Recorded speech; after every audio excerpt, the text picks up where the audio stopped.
Assalamualaikum warahmatullahi wabarakatuh. Waalaikumsalam warahmatullahi wabarakatuh. Alhamdulillah. Alhamdulillahi rabbil alamin. Wassalatu wassalamu asrafil anbiya wal mursalin wa ala alihi wasahbihi ajma'in, amma ba'du. Salam bahagia buat sahabat-sahabatku GNS, salam bahagia buat sahabat-sahabatku PCLN Padepokan Cakra Lodaya Nusantara dimanapun berada, yang dirahmati Allah, yang tentunya insya Allah dimuliakan Allah Subhanahu wa Ta'ala. Amin Allahumma amin. Alhamdulillah,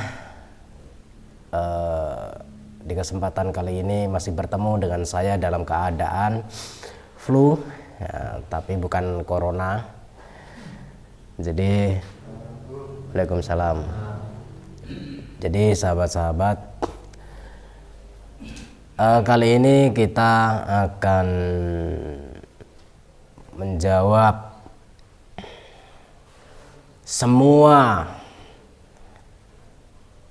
unek-unek yang disampaikan oleh di antara kalian semua, yaitu para netizen, sahabat-sahabat sosial media dimanapun berada, yang saya cintai, yang saya hormati, pokoknya love you. Di sini saya akan mengajak sholawat terlebih dahulu kepada junjungan Nabi Agung Muhammad Sallallahu Alaihi Wasallam. Lanjut kita doa li khamsatun. Bismillahirrahmanirrahim. Allahumma sholli ala sayyidina Muhammad wa ala ali sayyidina Muhammad. Li khamsatun utfi biha haral wabail hatimah Al-Mustafa wal-Murtadha wa banahuma wa Fatimah. Salawat kepada junjungan Nabi Agung Muhammad Sallallahu Alaihi Wasallam. Semoga kita semua kelak di yaumul akhir kiamat nanti mendapatkan syafaat baginda Rasul, dan tentunya jangan pernah tinggalkan sholat dan tadarus Quran, karena sholat adalah bagian dari menegakkan dan mengokohkan tiang-tiang agama dan tiang-tiang iman dan takwa kita kepada Allah. Tentunya sahabat-sahabat yang sedang sakit, medis maupun non medis, semoga lekas sembuh dan angkat penyakitnya, bisa beraktivitas seperti sedia kala. Bagi yang punya hutang, kebingungan perekonomian, semoga dilimpahkan rezekinya halalan thayyiban, manfaat dan berkah di dunia wal akhirah, sehingga tidak punya hutang sepeser pun dimanapun. Dan sahabat-sahabat yang sedang jomblo, duda maupun janda, saya doakan semoga segera dipertemukan jodohnya. Yang cowok bertemu dengan cewek, yang cewek bertemu dengan cowok, yang bencong kasihan deh lo. Dan sahabat-sahabat yang sudah bertahun-tahun merajut rumah tangga, belum kunjung dikaruniai sang buah hati, keturunan putra maupun putri, semoga lekas cepat dikaruniai putra maupun putri, keturunan soleh maupun solehah, berbakti, beriman kepada Allah, kepada agama, kepada nusa dan bangsa, wabil khusus kepada kedua orang tua. Jadi sahabat-sahabat, kali ini kita akan membahas di mana saya pilek, di mana saya pilek ya di hidung ini. Hidung saya memerah seperti merah jambu, ya bukan merah matamu. Kalau merah matamu culek, ya, culek ya. Seperti itu ya sahabat-sahabat. Pada ketawa yang di sini.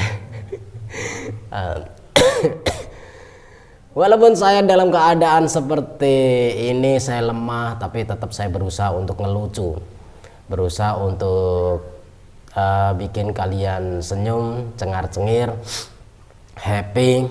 Bagi yang merasa happy tapi yang merasa jengkel ya pusing darah tinggi itu.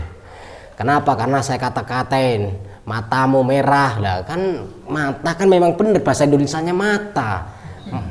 Terus kalau bahasa Indonesianya mata itu apa masa dikatakan kasar? Ya enggak lah, matamu merah, ya kan benar matamu, itu bahasa Indonesia yang halus, jangan disalahkan. Kalau disalahkan berarti kalian sudah menyalahi yang membuat kosakata bahasa Indonesia, sastra bahasa Indonesia pertama kali di dunia ini. Jadi begini saudara-saudaraku semua, kenapa atau apa alasan saya kok belum membantu Gus Samsudin, belum membantu Kang Ujang Bustami, belum membantu Bang Joker Ganas? Kalian salah. Saya membantu mereka semua, jangankan 3 orang tersebut. Saya membantu Mamas Karyo setiap hari, saya membantu Gus Idris setiap hari, saya membantu Kim Mercon setiap hari, Gus Yuda, Ustadz Nasihin setiap hari. Siapapun saya membantu setiap hari. Dengan cara apa saya membantu? Lah, itu rahasia saya. Santri-santri saya tahu, tapi tidak saya suruh atau tidak saya izinkan untuk membongkar atau mempublikasikan. Tapi ya mungkin namanya orang perasaannya di DW sendiri-sendiri masing-masing ya. Jadi ya saya hanya bisa mengingatkan kepada santri-santri saya. Saya sempat mendengar kemarin santri saya itu ada yang ngeyel sesama santri itu ngeyel, pengen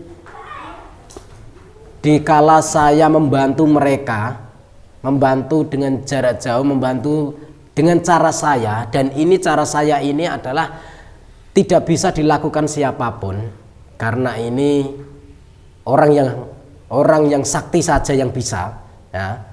Karena saya adalah sakti dan karena saya adalah wali YouTube. Jadi bentar, saya ketawa dulu. Jadi ketawa nggak dosa kan, ketawa nggak dosa. Orang saya yang bikin lelucon ya saya ketawa sendiri nggak apa-apa lah. Nah, suka-suka saya. Kau tak suka ya macam mana? Sini kau. Nah, kepret, pak. Enggak bercanda. Jadi saya melakukan itu di kala sepertiga malam saya melakukan sesuatu yang secara tidak langsung saya itu membantu mereka semua, dan ini lebih efektif menurut saya karena tanpa bensin, tanpa pakai bekal-bekal rokok ya. Kalau perjalanan naik mobil, naik motor, naik bus, naik pesawat terus gitu ya, butuh rokok, butuh ini, semua butuh uang bro, uang. Walaupun uang bukan segala-galanya, tapi kalian juga bisa dibeli dengan uang. Nah, maksudnya uang segala-galanya itu butuh uang. Bukan berarti kalian itu bisa dibeli dengan uang, kecuali kalau kalian itu benar hidupnya. Nah, kalau kalian nyinyir saja, giliran miskin, ngemis-ngemis sama pemerintah, minta bantuan dan sebagainya, saya miskin Pak Jokowi, saya miskin Pak pemerintah, matamu soek, miskin punya HP bisa nonton YouTube, modar. Nah, dan di situ saya mumpung seperti ini, saya akan membacakan komentar. Saya tidak pakai peci, saya tidak pakai atribut santri ataupun muslim, supaya saya tidak dikatakan Gus kok cangkemnya kayak gitu. Ya suka-suka saya, mau ini cangkem saya, mau dipukul pakai mau dipukul pakai pentungnya malaikat, ya itu terserah malaikat, itu juga terserah saya. Mulut saya, ngapain kalian repot ngurusin saya? Urus hidup kalian sendiri, perut kalian, jangan ngurusin perut orang lain. Ya, dapur kalian sudah ngebul atau belum? Jangan ngurusin dapurnya orang lain, nanti dikepret sama suaminya orang lain. Nah, saya akan membacakan komentar saudara-saudaraku. Yang pertama, komentarnya bernama channel Hajah Nur Anissa.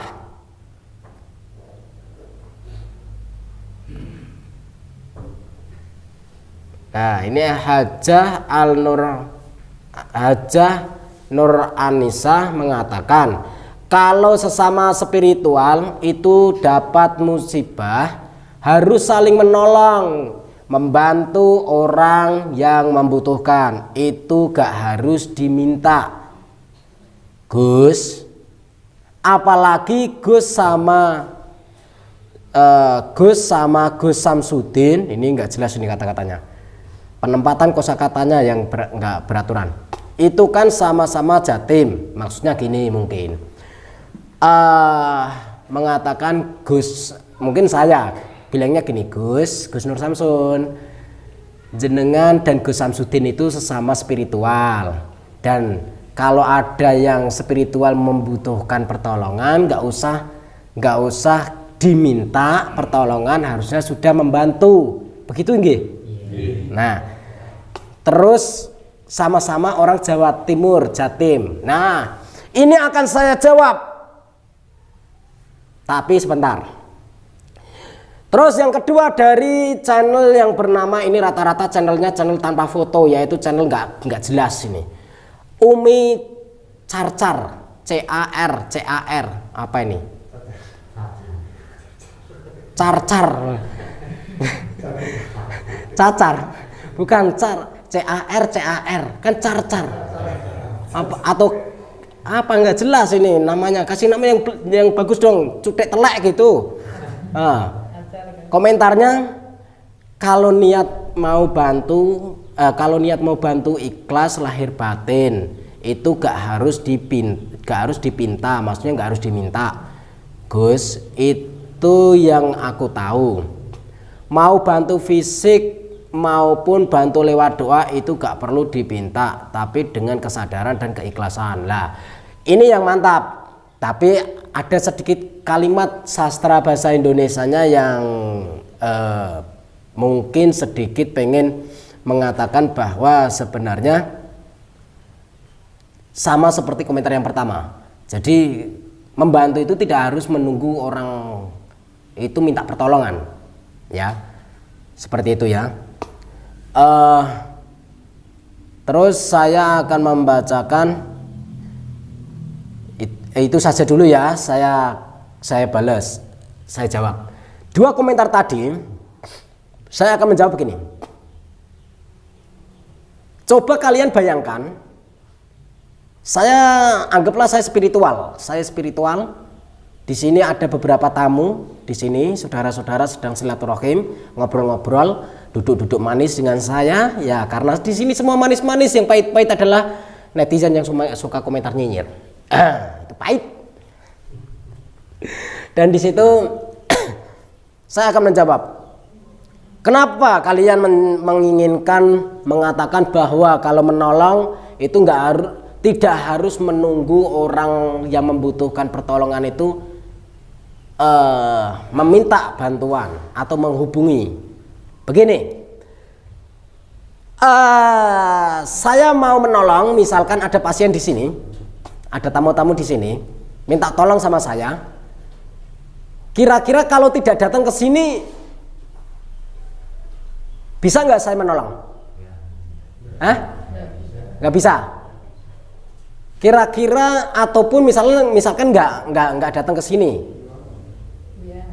saya menolong ke tempat jenengan, saya hadir ke rumah-rumah jenengan, ya.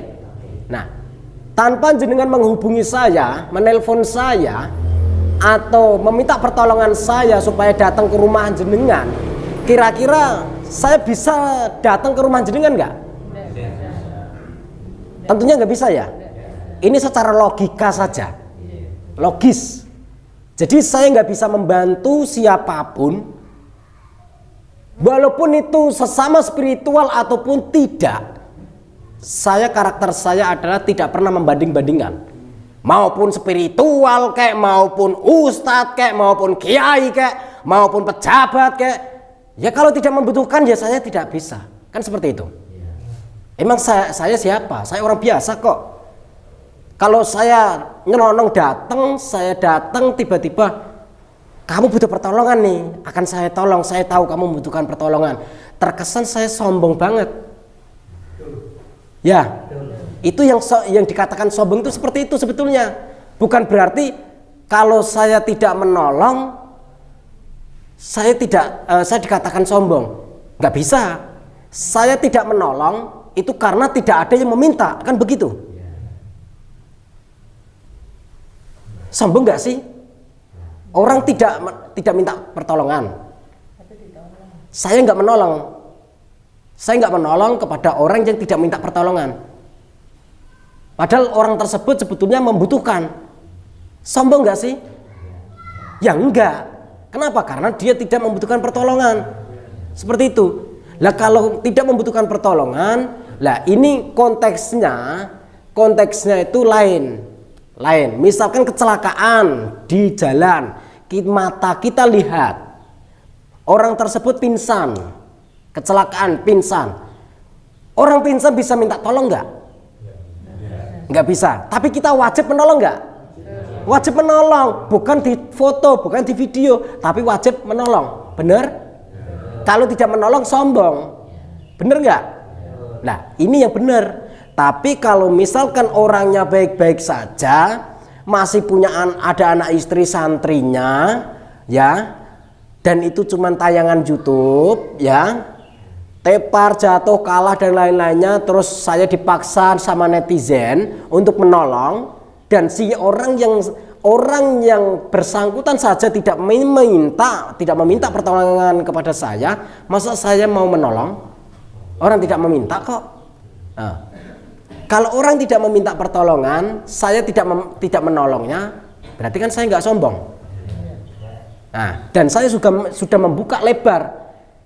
Saya akan menolong, membantu apabila mereka menghubungi nomor saya, menghubungi saya karena mereka tahu nomor saya, kan begitu. Berarti saya membuka lebar dong. Saya nggak sombong dong. Yang sombong kalian netizen. Yang selalu memaksa saya. Pikir pakai otak, jangan asal menyuruh orang. Kalian bukan siapa-siapa saya. Asal menyuruh saya. Kalian bukan presiden. Ngapain kalian nyuruh saya, memerintah saya? Orang tua saya dari kecil tidak pernah memerintah saya. Kalian memerintah saya untuk saya menolong orang-orang yang tidak membutuhkan pertolongan saya, padahal orang-orang tersebut sehat selalu.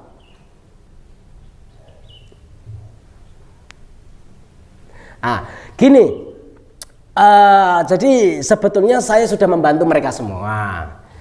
Jadi gini sahabat-sahabat, supaya tidak tegang, ya. Ngopi. Jadi kalian supaya faham tentang dunia sosial media, tontonlah apabila kalian itu suka. Tidak usah ditonton kalau tidak suka. Abaikan saja, ya. Karakter saya seperti ini karena saya menciptakan karakter lain dari yang lain. Oke, dan saya orangnya ceplos-ceplos. Biasanya kalau orang ceplos-ceplos itu berwatak bagaimana? Dusta atau? Nah, kalian akan melihat bukti mungkin satu tahun, setengah tahun, 1 bulan, atau 5 tahun, atau 1 tahun lah. Dikala kalian bertemu dengan saya, baru kalian akan mengenal. Dikala kalian belum pernah bertemu dengan saya tatap muka, kalian belum pernah mengenal saya seutuhnya. Pilek seger. Mau kalian pilek? Kalau mau pilek saya tularin nih. Jadi gini. Saya masih ada komentar lagi. Tentunya begini ya sahabat-sahabat, saya waktu kapan itu saya juga kena musibah, Mas Karyo saudara saya kena musibah, nggak ada yang nolongin ya, nggak ada yang nolongin. Nah, kenapa saya terbang paling pertama ke Medan? Nah, itu rahasia saya. Jadi tentunya Mas Karyo menghubungi saya meminta pertolongan, gitu. Terus komentar selanjutnya dari Sony Sugiarto. Kok namanya ada Sugiartonya? Jangan-jangan saudara saya sendiri. Ini ada marga Sugiartonya. karena keluarga dari Sugiarto, Pak Mbah Sugiarto, Pak D Sugiarto. Lebih baik sesama spiritual saling bantu. Lidi satu gampang patah. Maksudnya gimana sih lidi satu gampang patah? Lidi satu itu mudah patah, gampang patah. Kalau disatuin lebih kokoh. Lah satunya disatuin pakai apa? Lidi satu mudah patah. Tapi kalau lidinya banyak dan lidi sebanyak itu, sebanyak segenggam misalkan, kita ikat, kita satukan, kita akan susah untuk mematahkan. Tapi kalau lidi cuma satu helai, satu batang, mudah sekali dipatahkan. Tapi kalau lidi segenggam, sekepal, atau sebanyak ratusan lidi kita satukan, kita ikat, kita tali, akan sulit dipatahkan. Betul nggak? Kosakatanya mungkin seperti itu. Dan lidi tersebut bermanfaat. Begini, saya jawab. Ini keren dan ini hanya saya yang bisa menjawab. Kalimat-kalimat seperti ini hanya saya saja yang bisa menjawab. Kenapa? Karena saya pintar. Dan yang memberikan pertanyaan pintar juga. Saya akan menjawab begini, sapu lidi satu memang mudah dipatahkan. Kenapa?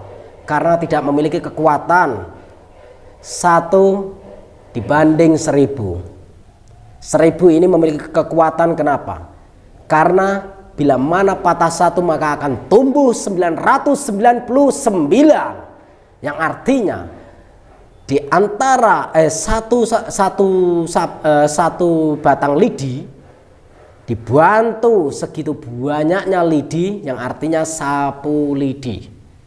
Yang dinamakan sapu lidi itu adalah berbagai kumpulan batang lidi. Kalau batang lidi itu adalah satu, tapi kalau sapu lidi itu adalah persatuan di antara batang lidi. Masuk akal? Nah, dari sini sudah paham? Kalau paham saya akan melanjutkan. Begini, spiritual jangan kalian perumpamakan sapu lidi. Yang benar adalah Persatuan Konstitusi Nasional Republik Indonesia. Apabila Indonesia, jangankan spiritual, Indonesia mau seperti sapu lidi yang diikat pakai tali kencang erat, maka di situ akan sulit dipatahkan. Akan tetapi Indonesia berwatak yang sulit seperti sapu lidi. Faham di sini? Kenapa? Karena Indonesia hanya percaya dengan apa yang mereka pikir. Akan tetapi mereka orang-orang Indonesia rata-rata berwatak sulit menerima masukan-masukan yang logika, mempercayai sesuatu yang tahayul. Kenapa? Karena sudah terdoktrin dari tempo dahulu, terdoktrin zaman dulu, zaman bahala, zaman nggak tahu, saya nggak pernah di zaman dulu. Nah, terlalu mempercayai orang terbang, orang hilang, orang pesawat nggak laku. Dan di situ begini, saya akan menjawab, sapu lidi akan bersatu apabila ada tali. Persatuan spiritual akan bersatu. Guru-guru spiritual, terutama pemberantas grebek dukun di konten channel-channel YouTuber. Nah, semua YouTuber yang berbau grebek dukun kok mau bersatu seperti sapu lidi yang bersatu, saya yang akan menjadi talinya. Saya yang akan menjadi talinya. Saya tidak akan menjadi sapu lidi. Kenapa? Saya hanya akan menjadi tali. Maksudnya apa? Tali rela berkorban. Tali dilihat tidak bermanfaat, tali hanya mengikat erat kencang, walaupun sapu lidi tersebut terasa kesakitan oleh ikatan dari si tali tersebut, akan tetapi gara-gara tali inilah sapu lidi bisa kuat. Gara-gara tali inilah sapu lidi bisa kokoh. Gara-gara tali inilah sapu lidi bisa bermanfaat. Dan gara-gara tali inilah sapu lidi bisa membersihkan sesuatu yang kotor di lingkungan, di sekitarnya, dan menjauhkan di hadapan mata kita. Saya akan menjadi talinya. Saya tidak akan menjadi sapu lidi, karena saya yang akan memungut sapu lidi, mengumpulkan puing-puing sapu lidi yang berserakan di mana-mana, akan saya kumpulkan, akan saya ikat menjadi satu, yaitu saya yang akan mengikat. Faham di sini? Bagi yang cerdas pasti faham. Nah, lanjut yang terakhir saya akan menjawab dari Mr. Fix. Nah, jangan ladeni yang gak jelas Gus. Di dunia ini ada yang pro, ada yang kontra. Semoga sehat ya Gus Nur Syamsun. Amin. Amin ya robbal alamin. Syukron kasiron. Terima kasih saudaraku Mr. Mix sudah mendoakan saya. Semoga sehat selalu, dan panjenengan semua juga semoga sehat selalu. Dan salam buat keluarganya Mr. Mix. Dan saya akan menjawab. Mr. Mix ini mewakili ribuan netizen atau sahabat GNS yang mendoakan saya, yang mendukung saya. Netizen saya akan diam. Saya tidak akan menanggapi komentar-komentar netizen selagi itu tidak kelewatan. Tapi kalau sudah kelewatan maka akan saya tanggapi. Saya tidak akan tinggal diam. Kenapa? Karena saya butuh kritikan, dan itu yang mengandung potensi, meningkatkan potensi kejiwaan saya, potensi spiritualis saya, bukan yang menjatuhkan. Kalau yang menjatuhkan potensi kejiwaan saya, potensi spiritualis saya, maka orang tersebut harus saya lawan. Itu. Jadi ada fase-fasenya, mana yang pantas saya lawan, mana yang tidak. Itu saya akan memilih dan memilah dan memilih, seperti itu. Jadi tentunya saudara-saudaraku semua, hampir 30 menit kita